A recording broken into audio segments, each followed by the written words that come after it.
बैठ जाओ तुम वहां पे, बैठो बैठो, नंगे सर बैठ क्या कर रहे हो? बैठो तुम वहां पे, मेरी बात सुन। क्या तुम्हारी बात सुनो? बैठो तुम, क्या बैठे? बैठ जाओ तुम। ये क्या कवाली की महफिल है? कवाली की महफिल है? ऐसे जलील नहीं किया जाता। कवाली की महफिल है? मुफ्ती साहब कवाली है ये? कवाली थी वो, ऐसे जलील नहीं किया जाता है। बैठे हुए थे, कवाली थी वो, कवाली थी वो, नहीं वो कवाली थी वो। कवाली में आप तो रुके हुए थे। बैठ जाओ सब, बैठ जाओ सब, बस भाई इस्लाह करने के लिए बैठा हुआ हूँ। बैठ जाओ, बैठ जाओ। नहीं वो गलत है, जो कुछ हुआ वो गलत है, जो कुछ हुआ वो गलत है, जो कुछ हुआ वो गलत है, नहीं है। हाँ हाँ, क्या यहाँ को नाच को सुनना चाहता है? वो नाच को सुनेगा, वो नाच को सुनेगा, नाच को सुनाओ। दीनी मजलिस में नाच कराओगे तुम? बैठ बैठ।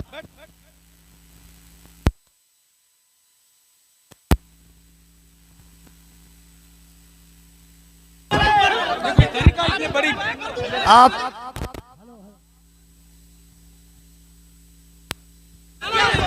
हेलो हेलो, जब मुफ्ती साहब को मालूम था कि शब्बीर बरकाती आ रहे हैं तो मुफ्ती साहब को आना ही नहीं चाहिए था, यहाँ आना ही नहीं चाहिए था। आपको ऐसे जलील नहीं किया जाता मुफ्ती साहब, ऐसे जलील नहीं किया जाता है किसी को, ये इस्लाम नहीं है। नहीं मुफ्ती साहब, मैं भी जलसा पढ़ रहा हूँ, ऐसे जलील एक मेहमान को इस तरह जलील नहीं किया जाता है, ये कोई मुआवजा नहीं है। आप जान रहे थे कि शब्बीर आ रहा है। हजरत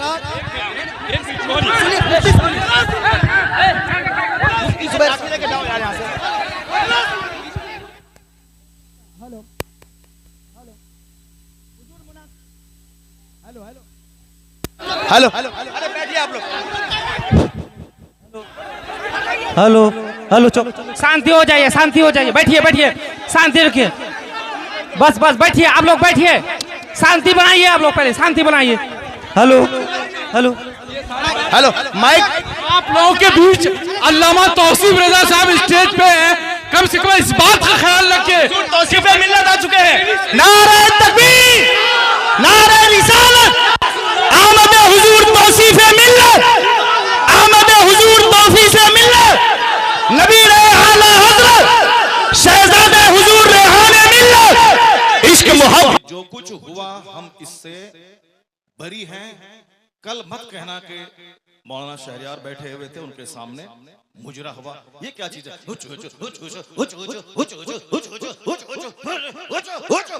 क्या है ये? क्या है ये? तुम लोग कल दियोबंदी हो जाओगे, मैं दावे से कहता हूं।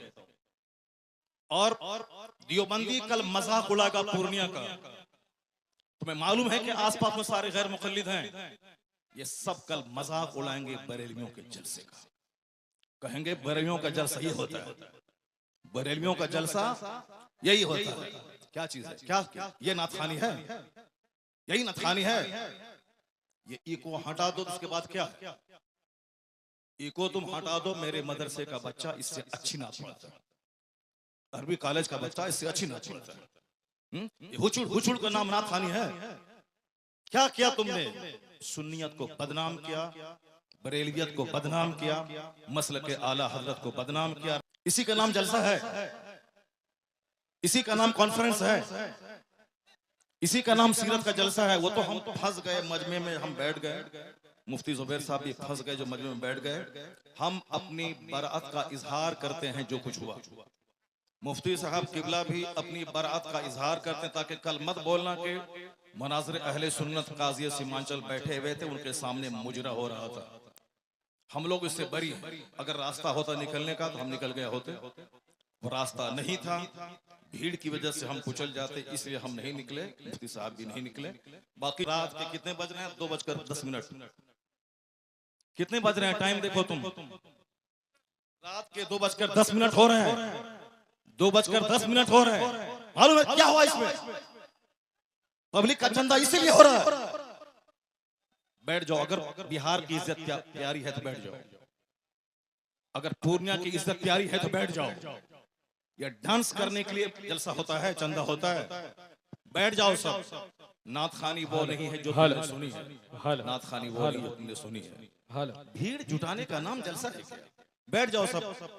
अब अगर नात तुमने सुनी थी उसको तुमने नात कहा था अपने हिसाब से, तो तकरीर कौन सुनेगा? कुरान की बात कौन सुनेगा? हदीस की बात कौन सुनेगा? इस्लामी तालीमात के बारे में कौन सुनेगा? अगर तुम नात सुने थे, बैठे रहते, तकरीर सुनते, तब होता कि चलो भाई पूर्णिया के लोगों ने नात भी सुनी और तकरीर भी सुनी। अभी वो बैठने जा रहा है तो तुम सब उठ के भाग रहे हो। तुम्हारी वजह से हम लोगों की बेइज्जत और बदनामी होती है। बिहारी एक गाली बन के रह गया। जैसे कारोबार के एतबार से सारे लोग यहाँ से भीड़ लगाते हैं पंजाब दिल्ली में, वो तो अलग बात है। मजहबी तौर पर भी बिहारी एक गाली है। जिसका हम हाथ चूमते हैं, जिसका हम पैर चूमते हैं, वो हमारे जलसों की हरकतों को बयान करते हैं। वहां तकरीर नहीं होता। अभी मैं 4 दिन पहले हैदराबाद में था, वहां मेरी 2 घंटे की तकरीर हुई। एक बंदा नहीं उठा, सारे लोग गौर से तकरीर सुनते रहे। पुलिस वाले खड़े होकर तकरीर सुनते रहे, जबकि वहां कोई परमिशन नहीं था, लेकिन वो सारे लोग गौर से इस्लाम सुनते रहे, इस्लाम सीखते रहे। ये है तकरीर, ये है मुसलमानों का इस्लामी जज्बा। ये क्या है? बस हुचुड़ हुचुड़ सुने और भाग गए। ये कोई तरीका है क्या? ये कोई तरीका है क्या? यही नात हो गई क्या? नहीं, मैं उससे बरी हूं। मैं कतन कभी नहीं पसंद करता हूं इस तरह की नात खाने को। जो कुछ हुआ गलत गलत गलत हुआ। अब अगर जरा भी गैरत मौजूद है तो बैठ करके थोड़ी देर तकरीर सुन लो, कुरान हदीस की बात सुन लो जरा के बाद। और जो सारे लोग जोर से बोले दरूशी पढ़े, अल्लाहुम्मा सल्ली अला सय्यदना व मौलाना मुहम्मदिन मअदनिल जूद वल करम व आलिहि व बारिक व सल्लिम सलातन व सलामन अलैका या रसूलल्लाह। इस तरह की मजलिसों से जब कुरान पाक की तिलावत होती है, कुरान पाक की तिलावत होनी चाहिए 1 घंटा, ताकि मुसलमानों का सीना हिल जाए, इनकी आंखें आंसू बहाएं। यहाँ कुरान पाक की तालीम के लिए मदरसा कायम होता है।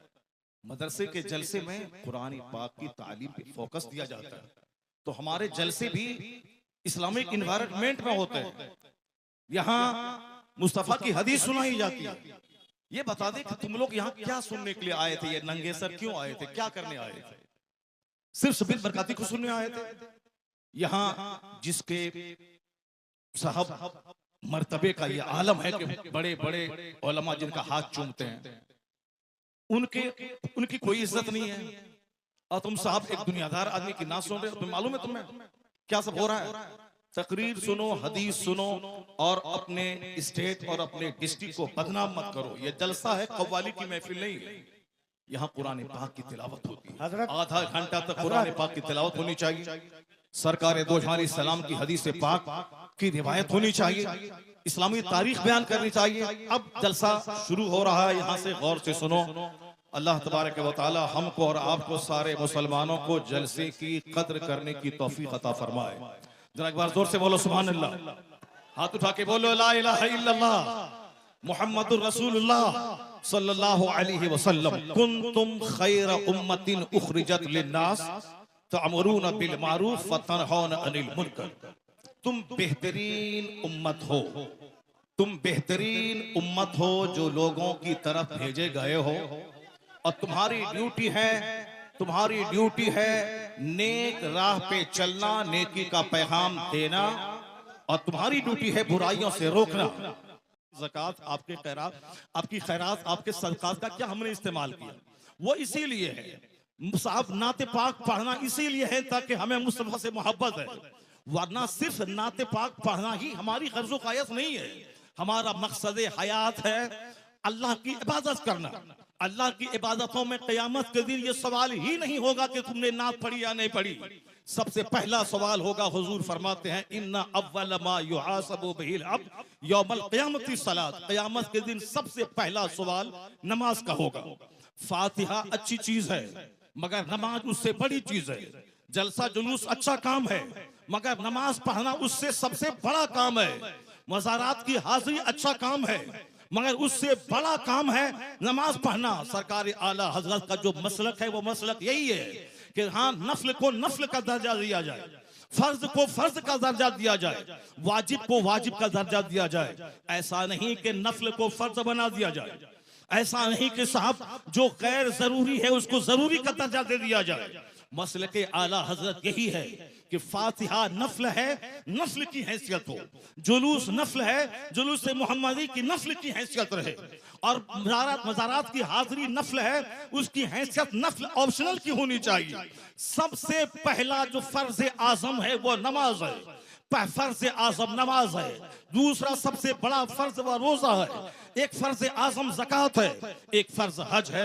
ये बेसिक चीजें हैं। कयामत के दिन सवाल नमाज का होगा, कयामत के दिन सवाल रोजे का होगा, कयामत के दिन सवाल हज का होगा, कयामत के दिन सवाल ज़कात का होगा, कयामत के दिन सवाल अखलाक का होगा, कयामत के दिन सवाल फराइज़ व वाजिबात का होगा। नवाफिल का सवाल नहीं होगा। अगर नवाफिल फर्ज के साथ मिल जाएं तो फिर उसका दर्जा और बुलंद हो जाएगा। लेकिन फर्ज को छोड़कर नफल बेवजन है, फर्ज को छोड़कर नफल खसो खाशात की तरह है। तो जो कहता है कि फातिहा हराम है वो मिसगाइड है। जो कहता है कि जुलूस मोहम्मदी हराम है वो गुमराह है। जो कहता है कि औलिया और सालिहीन के आस्थाने पे जाना जरूरी नहीं है, फर्ज वाजिब नहीं है, वह जाना गुनाह है, नाजायज है, वो भी गुमराह है। और जो ये कहता है कि सिर्फ नमाज पढ़ें, दरगाहों पे जाना नहीं, वो भी मिसगाइड है। और जो ये कहता हो कि सिर्फ फातिहा पढ़ें, नमाज जरूरी नहीं है, सिर्फ जलसा करें, नमाज जरूरी नहीं है, सिर्फ नात पढ़ें, नमाज जरूरी नहीं है, सिर्फ साहब कव्वाली करें, नमाज जरूरी नहीं है, वो भी मिसगाइड है। बीच का रास्ता है मसलके एतदाल और मसलके आला हजरत के पहले फर्ज अदा होगा, फिर नफल अदा होगा। यहाँ नमाज भी अदा होगी, नियाज भी अदा की जाएगी, नमाज भी पढ़ी जाएगी, मज़ारात पे हाजिरी भी होगी, नमाज भी पढ़ी जाएगी, जुलूस मोहम्मदी भी निकाला जाएगा। ये फर्ज और नफल या दोनों मिलकर सीधा रास्ता जन्नतुल फिरदौस लेके जाएगा। नारे तकबीर, नारे रिसालत, यही मसलक आला हजरत, इसी का नाम मसलक अहले सुन्नत व जमात है। कल कोई बदअकीदा ये नहीं बोले कि इतने रुपए बड़ा जलसा हुआ, नमाज की बात नहीं हुई। मैं नमाज की वकालत करता हूं कि नमाज के बगैर जलसा बेवजन है, नमाज के बगैर फातिहा बेवजन है, नमाज के बगैर साहब जुलूस मोहम्मदी बेवजन है। इसलिए कि कोई नफल कबूल नहीं होता। आला हजरत ने लिखा है जब तक के फर्ज न अदा हो। 1 करोड़ रुपए की मस्जिद कोई तामीर करे ये नफल है, और ज़कात का 100 रुपया अगर किसी पे फर्ज है तो वो फर्ज है। आला हजरत फाज़िल बरेलवी लिखते हैं कि जब तक वो ज़कात अदा नहीं होगी कोई नफल खैरात काबिल कबूल नहीं होगा। इसका मतलब ये निकला कि जलसा नहीं होगा, ऐसा नहीं, जलसा भी होगा, नमाज पहले होगी, जलसा बाद में होगा, नमाज पहले होगी, फातिहा बाद में होगी, नमाज पहले होगी, नात बाद में पढ़ी जाएगी। आला हजरत से किसी ने पूछा था, हुजूर रमजान में तरावी की नमाज सुनाता हूँ, पढ़ाता हूँ, तरावी पढ़ाता हूँ, रमजान में रोजे रखता हूँ, कुरान शरीफ की तिलावत करनी पड़ती है, क्या मैं रोजा छोड़ सकता हूँ? आला हजरत ने कितना अच्छा जवाब दिया।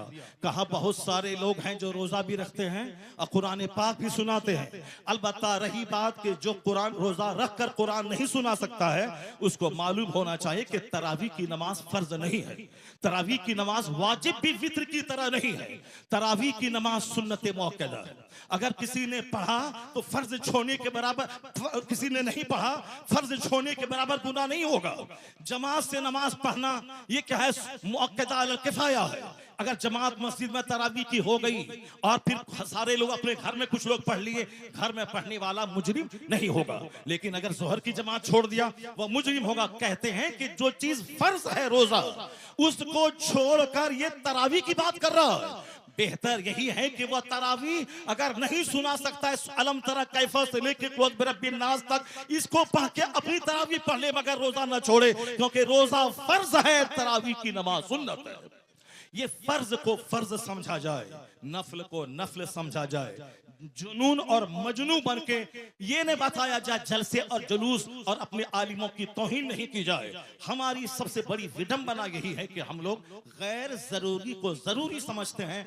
अल्लाह पर विश्वास करें, अल्लाह रब्बुल इज्जत ही इज्जत देने वाला, वही बंदों को जलील करने वाला, वही मदरसों को तरक्की देने वाला, वही लोगों के दिलों में अल्लाह ही मोहब्बत डालने वाला है। बेशुमार लोगों ने बड़े बड़े जलसे किए, मदरसे में तालीम नहीं हुई, वह मदरसा उजड़ गया। मैंने मुख्तसर सी जिंदगी में इसको देखा है। लेकिन जिन लोगों ने मेहनतें की, 5 साल के बाद जलसा किया, और अगर अच्छे अच्छे आलिम, अच्छे हुफ्फाज उन्होंने दिया, उसके पास बच्चों के रखने की जगह नहीं है, इतने बच्चे हैं कि वो रख नहीं सकता है। असल क्वालिटी इल्म की है, असल क्वालिटी है आप बच्चों को अच्छी तालीम दीजिए, एजुकेशन दीजिए, न कि बहुत बड़ी भीड़ भाड़ जुटा करके और अपने मदरसे को फरोग दिए। मदरसा फरोग पाता है इल्म से। मैं तमाम सुन्नी मदारिस के लोग जिम्मेदारों से कहता हूं, तालीम पे फोकस दें, दरसगाह पे फोकस दें, अच्छे आलिम को रखें, अच्छे उफाज को रखें। अगर एक बच्चा फारिग हुआ, अगर सही ढंग से कुरान सुनाया, तो सारे लोग यही कहेंगे ये बता दे तू किस मदरसे में पढ़ा है, वो तेरा उस्ताद कौन है। यानी वही एक बच्चा आपका सबसे बड़ा प्रचारक हो जाएगा। वही एक बच्चा आपके मदरसे की खूबियों को दूसरों के सामने एग्जीबिशन करने वाला एक जबरदस्त अलमबरदार हो जाएगा। आपने 10 बच्चों को आपने निकाल दिया और क्वालिटी उसमें नहीं है, वह जहां भी जाएंगे मदरसों को बदनाम करेंगे कि किस उस्ताद ने तुझको पढ़ाया है, किस मदरसे में तुमने पढ़ाया है। क्वालिटी पे जोर देना। बस आखिरी बात सुन ले, अभी मुसलमानों के चेहरे पे हवाइयां उड़ रही हैं कि हमारा मुस्तकबिल कैसा है, हमारा फ्यूचर कैसा है, हमारा आने वाला दिन कैसा है। आपको मैं यकीन दिलाता हूं कि इस्लाम का आने वाला दिन इतना सुनहरा है कि कोई दिन ऐसा नहीं गुजरता जिस दिन कोई पढ़ा लिखा आदमी कलमा पढ़ के मुस्तफा का गुलाम न बनता हो। कोई दिन ऐसा नहीं गुजरता जिस दिन अमेरिका जैसे हाईली क्वालिफाइड और तरक्की याफ्ता मुल्क का कोई एक दानिश्वर कलमा पढ़ के मोमिन न होता हो। या जोश में ये बातें नहीं बोली जाती हैं, बल्कि ये बातें दलाइल और प्रूफ के साथ की जाती हैं। आप अगर पढ़े लिखे आदमी हैं, हमारे बच्चे स्कूल कॉलेज में पढ़ते हैं, मैं उन बच्चों को कहता हूं, एक नाम आपने सुना होगा जॉन डी रॉकफेलर का। हमारे शेख बैठे हुए हैं, शेख का दौरा लंदन होता है, हमारे हजरत का दौरा अमेरिका होता है, हमारे हजरत का दौरा अफ्रीका होता है। वह सारी दुनिया के हालात से बाखबर हैं। मैं अपने शेख को कहता हूं कि जॉन डी रॉकफेलर वह दुनिया का सबसे पहला अरबपति। आज की तारीख में बेशुमार अरबपति हैं, टाटा, बिरला, जिंदल, मित्तल, अडानी, अंबानी, ये सारे के सारे अरबपति हैं। लेकिन जॉन डी रॉकफेलर वह दुनिया का सबसे पहला अमेरिका का अरबपति, बिलियनियर, मिलियनियर नहीं बिलियनियर, यानी अरबपति जिनके पास खरबों की दौलत थी। 53 साल की उम्र में वो खरबपति बीमार हो गया। बीमार होने के बाद अब उनको लगा कि अब जैसे कि मैं मर जाऊंगा, जब मर ही जाऊंगा। अक्सर आजकल ये डिप्रेशन का मर्ज बढ़ रहा है, औरतों में भी और मर्दों में भी। औरतें भी कहती हैं कि अब मुझको ऐसा लगता है कि मैं मर जाऊंगा, मर्द भी कहते हैं कि थोड़ा सा बीमार हुआ, बुखार हुआ और लगता है कि जैसे कि अब मैं मर जाऊंगा। ये मरने की बातें तो अब ठीक है, अच्छी बात है, मैं मर जाऊंगा, लेकिन मरने के बाद जहां जाऊंगा वहां के लिए तो काम बढ़ा देना चाहिए, वहां की इबादत बढ़ा देनी चाहिए। सिर्फ खौफ है कि मेरे बच्चों का क्या होगा, मेरी बच्ची का क्या होगा। नहीं, अक्लमंद वो है जिसको लगे कि अब मैं मर जाऊंगा तो उसको इबादत बढ़ा देनी चाहिए, सजदा बढ़ा देनी चाहिए, तिलावत बढ़ा देनी चाहिए, गुनाहों से सच्ची तौबा बढ़ा देनी चाहिए। ये होना चाहिए, ना कि साहब बाल बच्चों के खौफ में मौत से घबराना चाहिए। वमन यतवक्कल अलल्लाहि फहुव हस्बुह, जो अल्लाह पे भरोसा करता है अल्लाह उसके लिए काफी होता है। कुरान में आया है, ला तक़तुलू औलादकुम खश्यता इमलाक, गरीबी के डर से बच्चों को कत्ल मत करो, मैं तुझे भी रोजी देता हूं, तेरे बच्चों को भी रोजी दूंगा। रोजी देने वाला अल्लाह है। वो अमेरिका का खरबपति, उसने सोचा कि अब जब मुझको मर ही जाना है तो अब क्यों नहीं सदका तो खैरात करके मैं मरूं। अपनी दौलत का एक बड़ा पार्ट मेडिकल एक्सपर्ट के खर्च पे उन्होंने डोनेट किया कि नई नई बीमारियां और उसके इलाज और ट्रीटमेंट दरियाफ्त करने के पीछे मेरी दौलत का एक बड़ा हिस्सा खर्च होगा। उन्होंने एक स्कूल बनवाया, गरीबों, मिस्किनों, माजूरों, बेवाओं के बच्चे स्कूल में पढ़ेंगे, फ्री तालीम। उन्होंने एक बहुत बड़ा हिस्सा अपनी दौलत का हॉस्पिटल पे वक्फ किया, यहाँ गरीबों, मिस्किनों, माजूरों, कम पैसे वालों का इलाज होगा। यानी अपने पैसे को गरीबों के लिए, सोशल वेलफेयर के लिए, चैरिटी के लिए उन्होंने दरवाजा खोल दिया। उसको ऐसा महसूस हुआ 2-3 महीने के बाद कि अंदर से उसका कैंसर का जख्म हल्का हो रहा है। ये द टाइम्स ऑफ इंडिया जो हिंदुस्तान का अंग्रेजी अखबार है, हमारे बच्चे तो एमए करने के बाद भी एक जुमला अंग्रेजी नहीं बोलते हैं। जिसको होना था डीएम वो चपरासी की भी नहीं बन पाए, जिनको होना था साइंटिस्ट वो गली कूचे का दिल फेंक आशिक बन गया।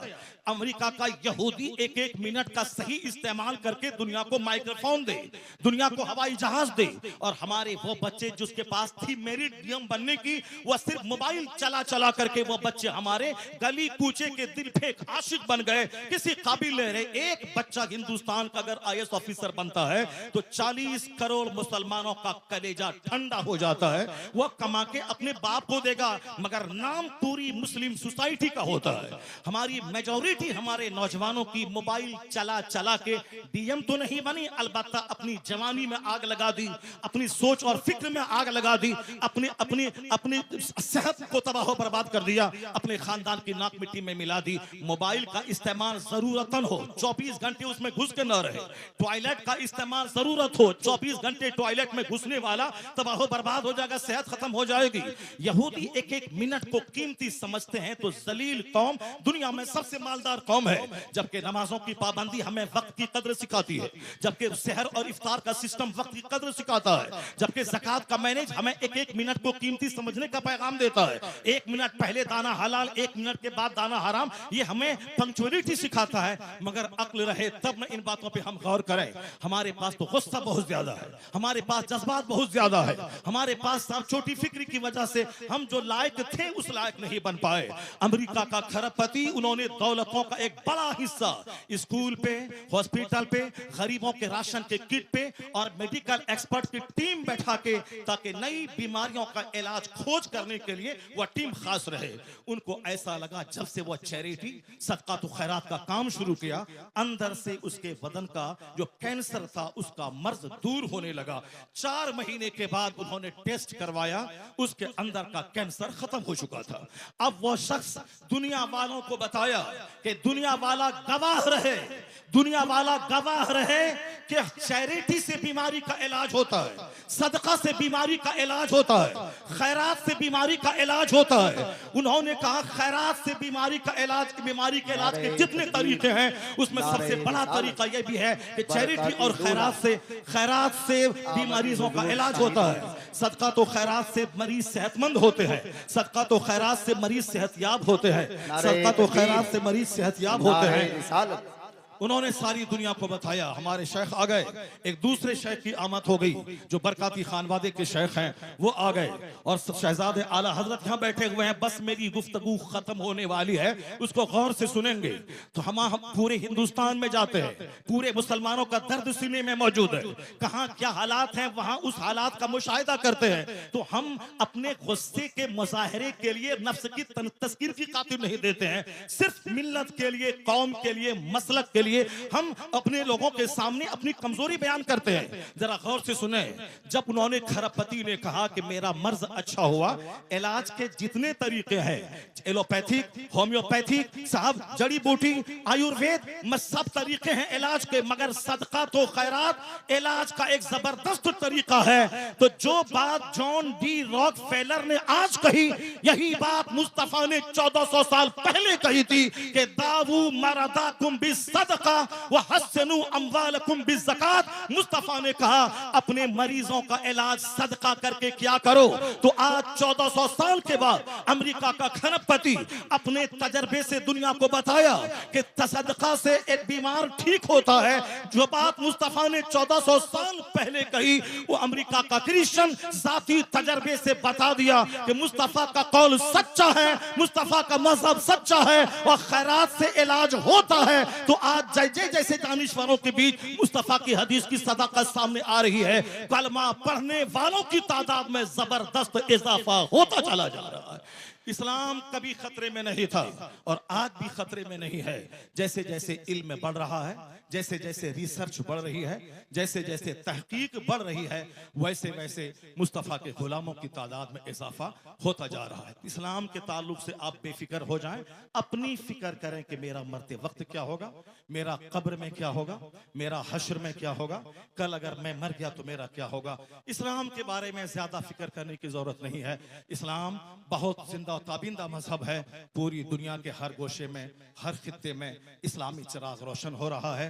जितने भी लोगों ने इस्लाम का चिराग बुझाना चाहा वो सब बुझ गए, उनकी इज्जतें मिट्टी में मिल गई, उनके आबा अजदाद दुश्मनी की आग में जलकर मिट्टी में मिल गए। मगर इस्लाम मुस्कुरा रहा है, मदरसा मुस्कुरा रहा है, मस्जिदें मुस्कुरा रही है, अजान मुस्कुरा रही है, हमारे मशाइख के चेहरे की दाढ़ियां, उनके सरों की पगड़ियां मुस्कुरा रही हैं। कभी इस्लाम खतरे में नहीं था और आने वाले वक्त में भी जैसे जैसे इल्म का उजाला फैलेगा मुस्तफा के गुलामों की तादाद में इजाफा होता चला जाएगा। है नूरे खुदा कुफ्र की हरकत पे खंदाजन, फूकों से यह चिराग बुझाया न जाएगा। अल्लाह तबारक व तआला मदरसा गौसिया सिराजुल उलूम को सलामत रखे, मौलाना कसीमुल हक साहब को सलामत रखे, उनके मदरसे की मोहब्बतें इलाके के सारे मुसलमान के दिलों में अता फरमा दें। यहाँ के सारे मुंतज़मीन, अरकान और तमाम पढ़ने वाले बच्चे, सारे असातिज़ा सबों को इखलास के साथ दीनी खिदमत करते रहने की तौफीक अता फरमाए। हमारे शेख को अल्लाह लंबी उम्र अता फरमा दे। अल्लाह ताला इन्हें और पूरी दुनिया में घूम घूम कर मसलक के आला हजरत की धूम मचाते रहने की तौफीक अता फरमाए। आमीन व आखिर दावाना अनिल हम्दुलिल्लाहि रब्बिल आलमीन।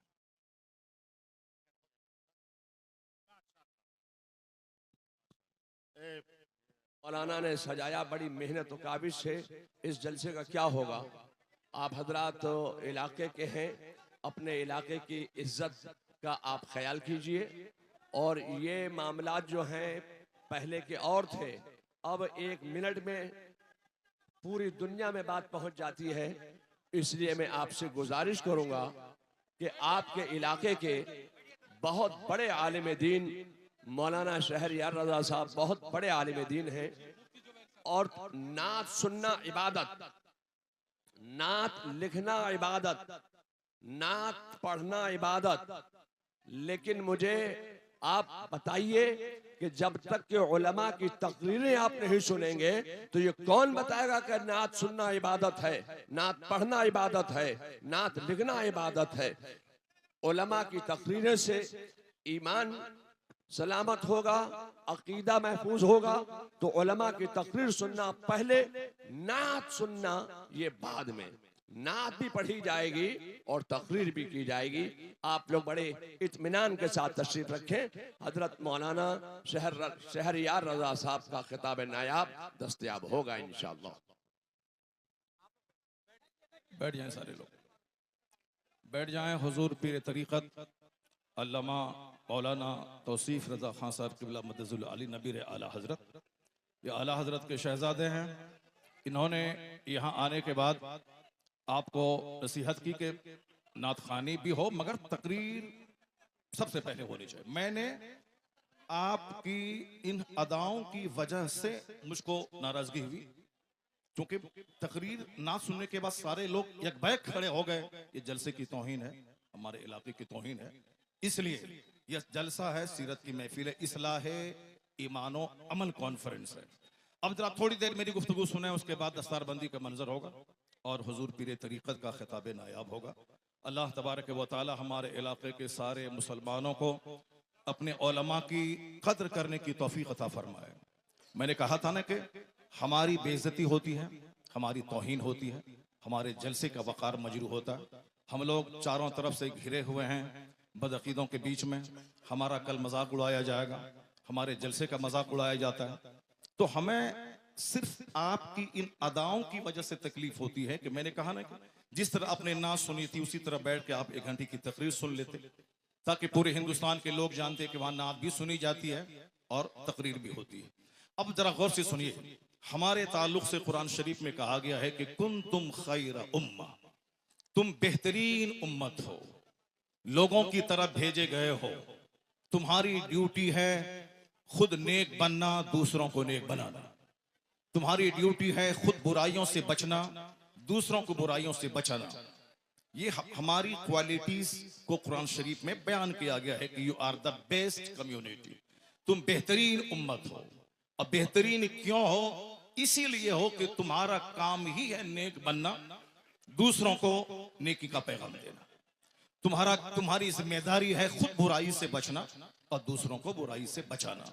दूसरे लोग खाने पीने पैदा हुए हैं, दूसरे लोग मौज मस्ती करने पैदा हुए, दूसरे लोग शराब पिए, बदकारी करें, सूद खाएं, उससे क्या मतलब है? उसको मरने के बाद हिसाब किताब का कोई खौफ ही नहीं है। ये सारी बातें हम मुसलमानों को सोचना है। सरकार दो जहां की हदीस है कि ला तज़ूलु क़दमा अब्दिन हत्ता युसअल अन अर्बईन। आका फरमाते हैं कि क़यामत के दिन बंदे का पांव अपनी जगह से 1 इंच नहीं हटेगा, 1 इंच नहीं हटेगा जब तक के 4 चीजों का उससे सवाल न हो जाए, जब तक के 4 चीजों का उससे सवाल न हो जाए। सबसे पहला सवाल होगा अन उमरिही फीमा अफना, यानी अपनी ये कीमती जिंदगी तुमने किस काम में गुजारी। ये तो हर मुसलमान को समझना होगा कि हम अपना बहुमूल्य जीवन सर से लेके पांव तक महासंख्यों रुपए से ज्यादा कीमती पार्ट्स अल्लाह ने दिए। जो लोग गूंगे हैं, बात नहीं कर सकते, उनको देखने के बाद अपनी जबान की अहमियत समझें। जो लोग अंधे हैं, देख नहीं सकते, उनको देखने के बाद अपनी आंख की अहमियत समझें। जो लोग पागल हैं, समझ नहीं सकते, उनको देखने के बाद अपनी अक्ल की अहमियत समझें। जिसके पास हाथ नहीं है वह लूल्हे को देखकर अपने हाथ की अहमियत समझे। जो लोग लंगड़े हैं, जो चल नहीं सकते, उनको देखने के बाद अपने पांव की अहमियत समझें। जो अरबों में खेलने वाले 2 रोटी खा के पचा नहीं सकते, उनको देखकर 10 रोटी खाने के बाद पचाने की जो मशीन अल्लाह ने पेट की शक्ल में दी है, उसका महत्व समझें। हुजूर फरमाते हैं कयामत के दिन इन सारी नेमतों के बारे में सवाल होगा। तुमने अपने पांव का कैसा इस्तेमाल किया, तुमने अपनी जबान का कैसा इस्तेमाल किया, तुमने अपने हाथ का कैसा इस्तेमाल किया, तुमने अपनी आंख का कैसा इस्तेमाल किया। सारी जिंदगी के बारे में सवाल होगा। नाच तमाशे में जिंदगी गुजारी या कुरान की तिलावत में गुजारी? तुमने सिर्फ वक्ती लज्जत की खातिर तुमने इंजॉय किया या तुमने रात में तहज्जुद के वक्त उठ के अल्लाह के खौफ से आंसू बहाया? ये सवाल होगा सारी नेमतों के बारे में। ये कीमती जिंदगी किस काम में गुजारी? हमें मुशरिकों के नाचने गाने से कोई एतराज नहीं, हमें यहूदो नसारा के नाच गाने से कोई एतराज नहीं है, हमें बौद्ध और जैन के नंगे रहने से कोई एतराज नहीं है। हमें सिर्फ मुसलमानों से कहना है कि हमारे पैगंबर ने कहा है कि कयामत के दिन 1 इंच अपनी जगह से हट नहीं पाओगे जब तक के 4 सवालों का जवाब नहीं दे दो। हर मुसलमान के बच्चों को यह हदीस याद होनी चाहिए, हर मुसलमान के घर में यह हदीस लिखी होनी चाहिए, हर मदरसे की दीवारों में इस हदीस से पाक को लिखा जाना चाहिए, हर मस्जिद में इस हदीस से पाक को लिखा जाना चाहिए, ताकि सारे लोग अपनी रिस्पॉन्सिबिलिटीज को समझें कि क़यामत के दिन क्या होगा। पहला अन उमरिही फीमा अफना, जिंदगी के बारे में, जिंदगी किस काम में गुजारी। दूसरा सवाल होगा अन शबाबिही, जवानी के बारे में कि तुमने जवानी किस काम में गुजारी। जवानी दीवानी होती है। जवानी में लोग कहते हैं कि चलो कुछ भी करो, बुढ़ापे में तो नेक बन ही जाना है, जबकि बुढ़ापे में 90% लोग नेक नहीं बनते, अलबत्ता बीमार बनकर वो अपनी जिंदगी के आखिरी अयाम को भी तबाह बर्बाद करते हैं। हुजूर फरमाते हैं कि तुम जवानी किस काम में गुजारी, इसका सवाल होगा। तीसरा सवाल होगा अन माल ही मिन ऐन इक्तसबहु व फीमा फज़अहु, यानी माल कहां से कमाया और कहां खर्च किया, इसका सवाल होगा।